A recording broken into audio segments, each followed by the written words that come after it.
So, Josh, I saw on a social media story that you want all the smoke at 154 now, right? You want all the big guns. I want all of it. I think I'm mature enough now, emotionally, spiritually, mentally, physically. I feel like a few years back when I was getting all the hype, not a few years back, but when I was back fighting at 147, I was stuck between weights and I was sort of battling with a lot of mental things and I was not really mature. I look back at my fights, I look like you're a kid. You're a real kid. You know what I mean? And now I feel like I'm a man and I took a lot of stuff on and I'm mature now mentally, like I said, emotionally. Feel like I'm in the perfect place. Give me everything now. I want all the big ones. How have you developed mentally and emotionally? Is it just a time thing and a sort of growing up thing, or is it things that you've actively done to make yourself a more complete human being and fighter? No, I've been actively doing stuff. Um, Obviously brought some people into the team um, to do with the mind stuff and that. And just then worked on more myself, emotionally learning about myself and just about life really in general. Like life tossed me some curveballs recently, so I've had to deal with them and the way I've dealt with them and the way I've dealt with things in the past when I was fighting was unlike anything what I would have dealt with them like before. So I feel like I'm on a real path to becoming the person and having the life I want to have. So I can't wait, mate. And feel like yeah, it's been a lot of big lessons learned. So it's been good. Who have been like the most important people who have helped you? Like a couple of people who have helped you, whether it's emotionally or with that development, and how? Yeah, I mean, Adam's always been close. Got a Stephen Green, um, guy I work with. Obviously, my dad, my close friends, they're like family really. They know who they are, but them are the main people really who's kept me on and just going through all these experiences outside because the cracks outside of life always end up affecting boxing more than boxing itself Mm. because boxing itself's it's not an easy thing, but it's a simple thing. You get up, you work hard, you put your work in, you eat right, you clean, you do everything properly, and if you've got the talent, if you get things right on the night, you win. Or you're not. Do you know what I mean? That's a simple form. But things outside of boxing, the things what end up if you let them spill over into your boxing life, that's what ends up making the cracks, and that's when you fall down. That's where a lot of boxers fall because of outside things, not because of inside boxing. So I've learned to deal with all them, navigate around them cracks and them little potholes, and I'm through. So I feel like I'm in perfect place. How important has it been sticking with Adam through everything in terms of where you're at now? Because, you've had a couple of roadblocks, obviously, just to name a couple, obviously Ray Robinson and Avanesian, for example. Some fighters would have been like, oh yeah, this isn't working. And plus, like, it's easier for you, I guess, to be up near home or up north, whatever, or it could have been. So I guess there's been opportunities or times where you're like, okay, let's change it up because plenty of fighters do that, right? And they don't stay with the same Yeah. trainer through the hardships. How much has it made you what you are now, sticking with Adam all the way through? It's been good, mate, because Ray Robinson was a bit of a weird one. It was like he stepped up, he just beat Kavalauskas. Sorry, he just got a majority draw against Kavalauskas, which then went on to give Crawford one of his hardest nights. And that was my 10th fight, I think. It was early on, big show, Madison Square Gardens. Before I went over there, I had a broken hand from my last fight, previous 6 weeks before. I'm fighting a southpaw, so I've had to take some time off of that, get injections. I didn't want to not take the fight, so ended up taking it, done that. Um, and I felt as though I won by about 2 rounds, but obviously it weren't my best performance towards the end. But I learned a lot from that. And Adam was like, listen, when you boxed him and the way you were moving, especially at the start of the fight, I knew you already had what you needed then, but you just needed the emotional maturity and stuff. And I think I was starting to struggle with the weight a little bit then as well. The weight was starting to become a big issue, sort of thing. I was doing like five and Asian, like 12, 13, maybe even touching 14 pounds the day off the weigh, so it was starting to become really tough. So sticking with him through it, all that, he's got to know me better, and I've got to know him better, and we've become. It's like family. He's become really close. And when you start to really trust someone who you're going into war with, then that's the best place you can be. That's the best. That's the best person you can have in your corner. I don't want someone who's just coming on for, he's a good fighter, a quick payday. I'm going to get in and be his coach and try and live a little bit off that. I want someone who's there through the ups and the downs and just stick by us because I'm doing the same with him and learn a lot about each other. He's closer than a course to me. He's their family, so. Is golf an important part of your life in terms of being able to switch off from the noise? Both, yeah, massively. I've got a tea time at 2:50. I'm going. I've just, I'm trying to bash through these things, but yeah, it is, bro, because here it gets a load of steps in. You do loads of walking outside, and if I'm not doing that, what am I doing? I'm sat in the settee, or I'm eating my food and just watching TV or on my phone, and I'm not I'm not burning any calories. So you're burning a whole lot of calories out there walking. Plus, you just switch off. You're just hitting the ball. You're talking with your friends or I don't mind anyone like that, and it's just like it, it's a good game, bro. I suggest to anyone to take it up because it just helps your mind. You're only thinking about it's like you're taking a free kick or a penalty every time you're taking a shot at golf because on the golf course because it's stationary until you hit it. So you need to be in that. You can't be thinking about anything else. You need to be thinking about this, and that just takes your mind away from everything. It's like boxing when you not like boxing, but when I'm boxing, I'm in the ring. I just forget about everything. I'm just boxing. Do you know what I mean? When punches are coming, I'm just like moving and slipping and moving. If I have anything in my mind where I'm stressed or anything, I have anything outside while I've come into the gym, I'm stressed. I always say, Adam, can I spar? Can I spar? And he's like, why? And I'm like, when I'm in the ring, I stop thinking. And it just helps us I just move. It's like medicine. Do you know what I mean? So it just helps us. Are you good at golf? Yeah, I'm all right. I got myself down to 7 a couple of years ago, but now I'm off, I'm probably off a nine handicap now. So Okay. not that bad. Hey, let me ask you this. You post some pretty cool stuff on social media with footwork and punches and Yeah. some cool stuff. How much of that stuff is crossover into what's actually useful in the ring, or is it just for the gram? No, some stuff I'm just flowing and working, and then someone just gets a camera out and say, "Oh, video that," and then they send it, and they're like, "Oh, you should put that on Instagram," and I'm like, "Oh, I might do, I'm not sure," and they're like, "Yeah, go on." I'm like introvert like that. I come out alive by myself when I'm in the ring, but then capturing them moments at other people's things sometimes. Do you know what I mean? And I become lively when I'm in the ring and stuff, but outside the ring, I'm more of a introverted person. But yeah, to be fair, um some of the things I do use, some of the things I'm just flowing and just imagining things in my head, just making things up and just like thinking, right, what would he feel like if he was doing this, or what would that boxer feel like in like the greats and um some things, yeah, I would use it in the ring if I got the chance to, anyways. Hey, as a collective, how do you think your crop of Olympians have done when you look at Joe Joyce, Boatsi, Okoli, Pat McCormick, Joe Cordina, Galal, and yourself? Like, would you say it's been a really successful crop, or would you say you expected more from them, or yeah, successful, or would you have expected more at the start? No, I think it's been pretty good, you know. If you think about where they've got to, where they are, where the names are and stuff, it's been decent. It's been decent, really. Um, don't get many of them really at the top level or governing ranked in the governing bodies. And I mean, I haven't really thought about that much, you know, just because sort of like when I turned pro, I sort of just thought to myself that solo operation, do you know what I mean? I wasn't thinking about part of the Olympics, stuff like that. I was like, right, this is my plan now. I'm not part of my team, it's me.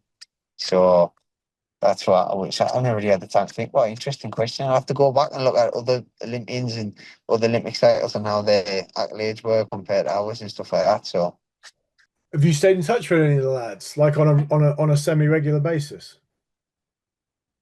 no, no. Really, when I bump into them, I say hello and stuff and whatever, and sometimes occasional messages here and there, but nothing like all the time. I think once you branch off into your pro setup, you sort of get into that and sort of find your friends there and different things like that. So, as a professional, I've learned out a lot of people who is loyal and who's not, and who's just there for a good time and who's not. You sort of you learn a lot about yourself and a lot about people, so it's good. Is it the case, by the way, that you've learned more from, and I know what you said about Ray Robinson, but you've learned more from Ray Robinson and Avanesian than you have your other fights? You know, people say that when you get those blemishes on your record, that those are the ones that you really learn from about yourself and about the sport. Is that true?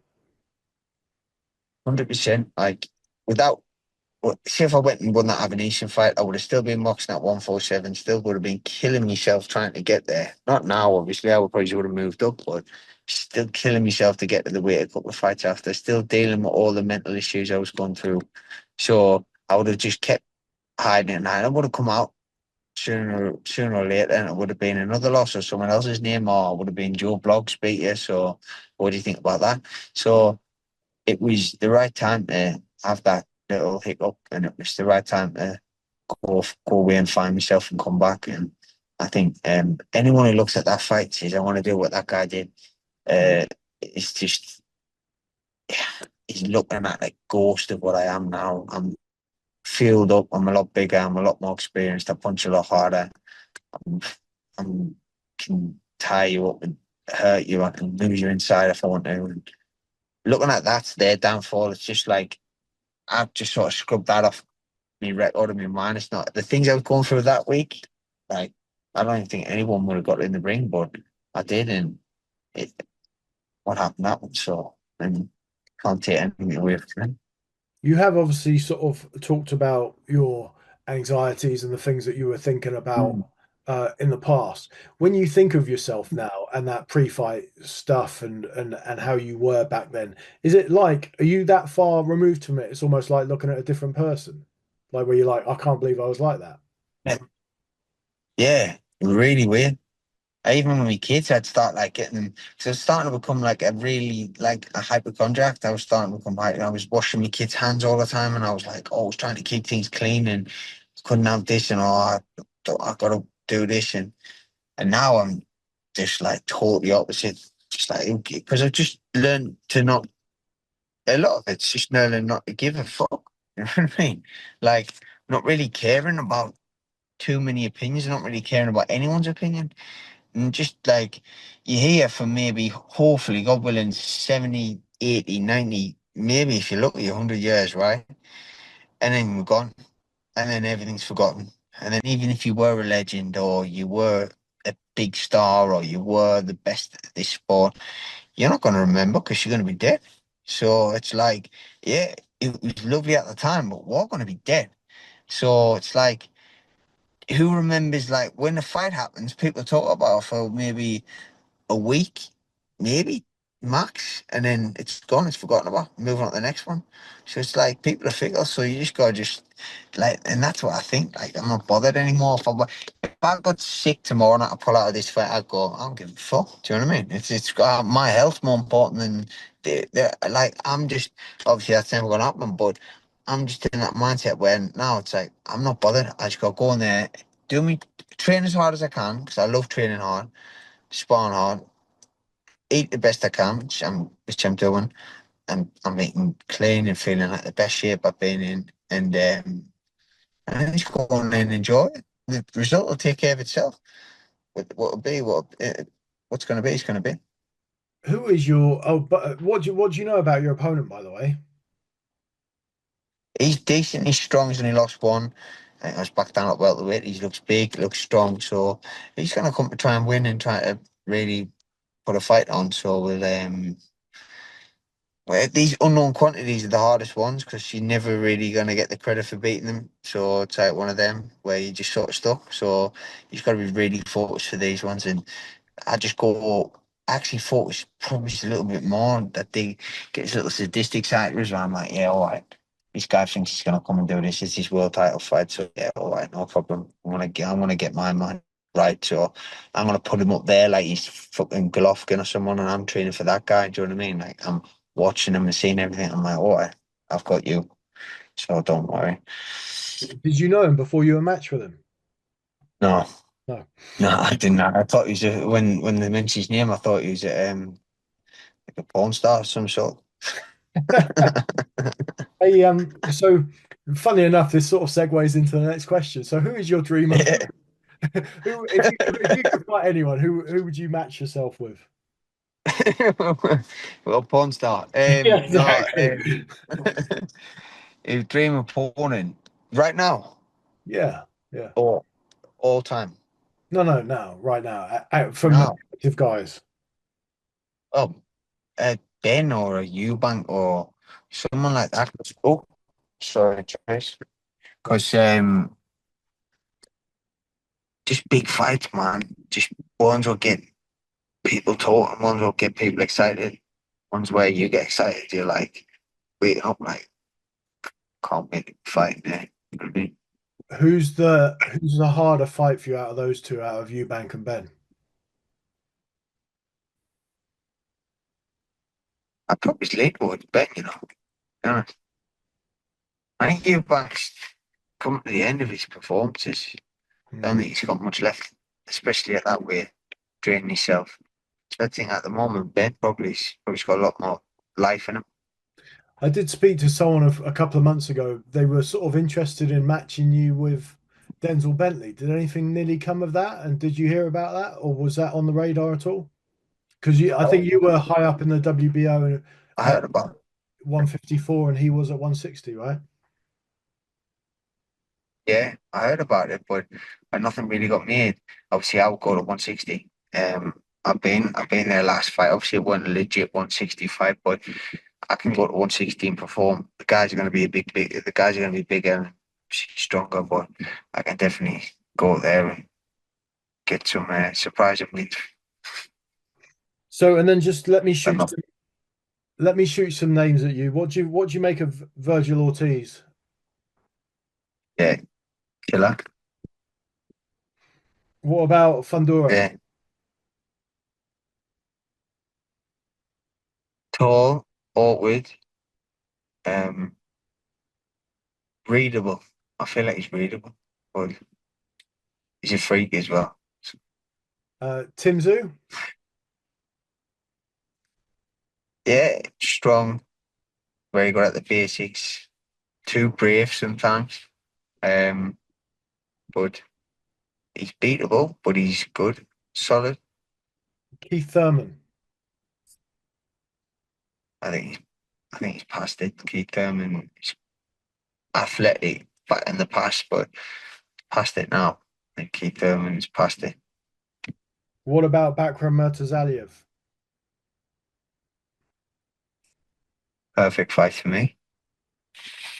Okay, interesting. So, out of the ones that you said, obviously Vergil Ortiz, did you say killer? Is that right?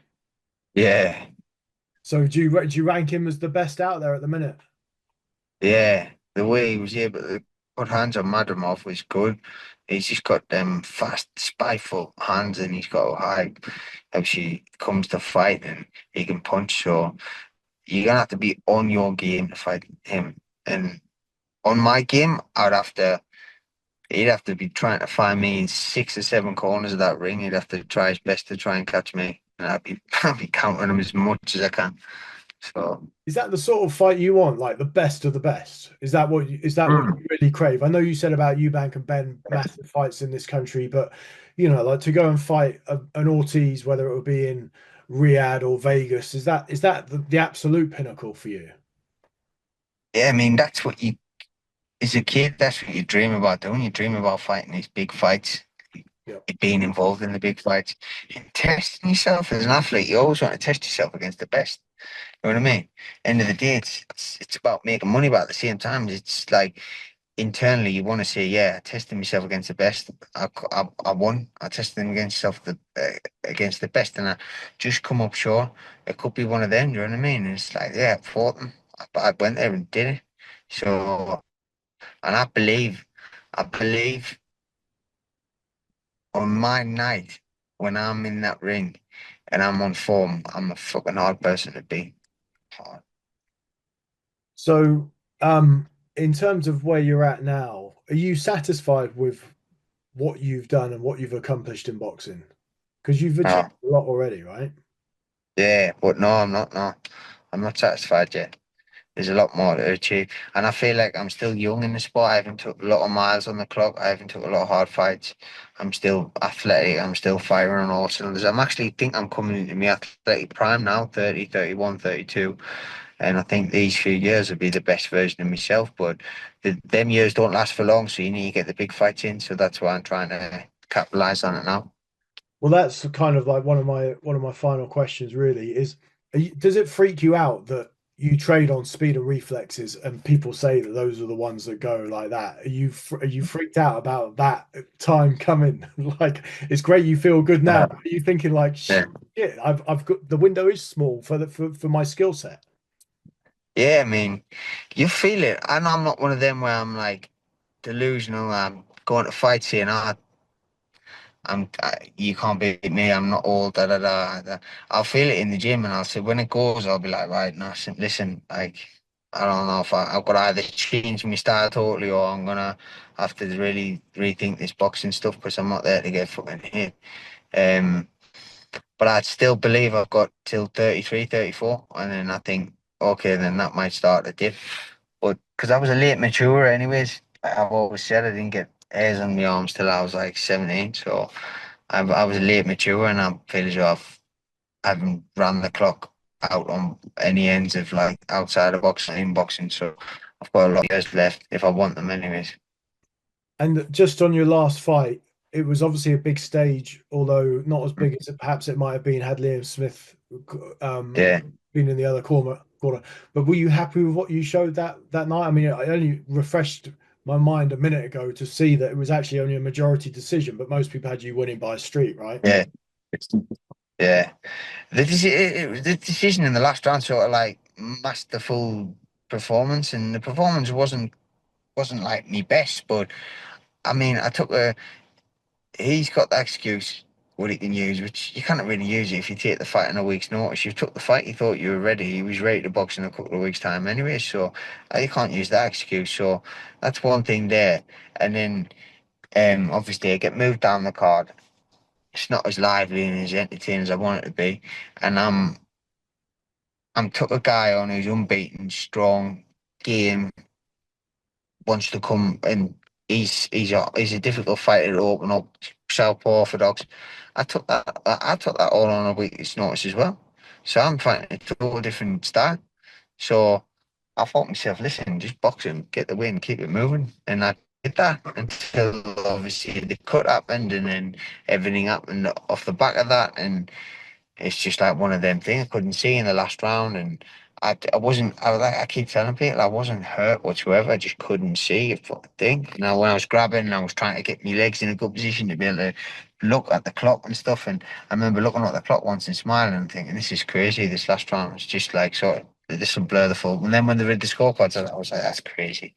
I think I gave him max 3 rounds, max 4 rounds, but other than that, I felt as I was in first gear, Trish. But yeah, performance was okay, but I could have let my hands go a lot more. Could have been in front of him a lot more, but I decided just to box safe, and I was in first gear, and I should have really upped it. But it is what it is. By the way, just thinking of that, I've been meaning to ask people this. What's it like when you're normally up the top of the card? What's it like when you go out to those empty seats in a big fight? Do you notice that? And do you think, bloody hell, I thought there'd be more people here? Yeah. Or do you just focus on the ring? Nah, you feel like it's like in the gym. I felt like not in the gym, but I felt like there's no atmosphere here. I feel like I'm just talking at him, and it's like weird, it's like a spa. You know what I mean? I felt like that. I really like if you think I really love the crowd. I really love the buzz and I love like I come alive and everyone's like, bro, and you just hear it all and it's like I'm like, right, all right, now let me switch on.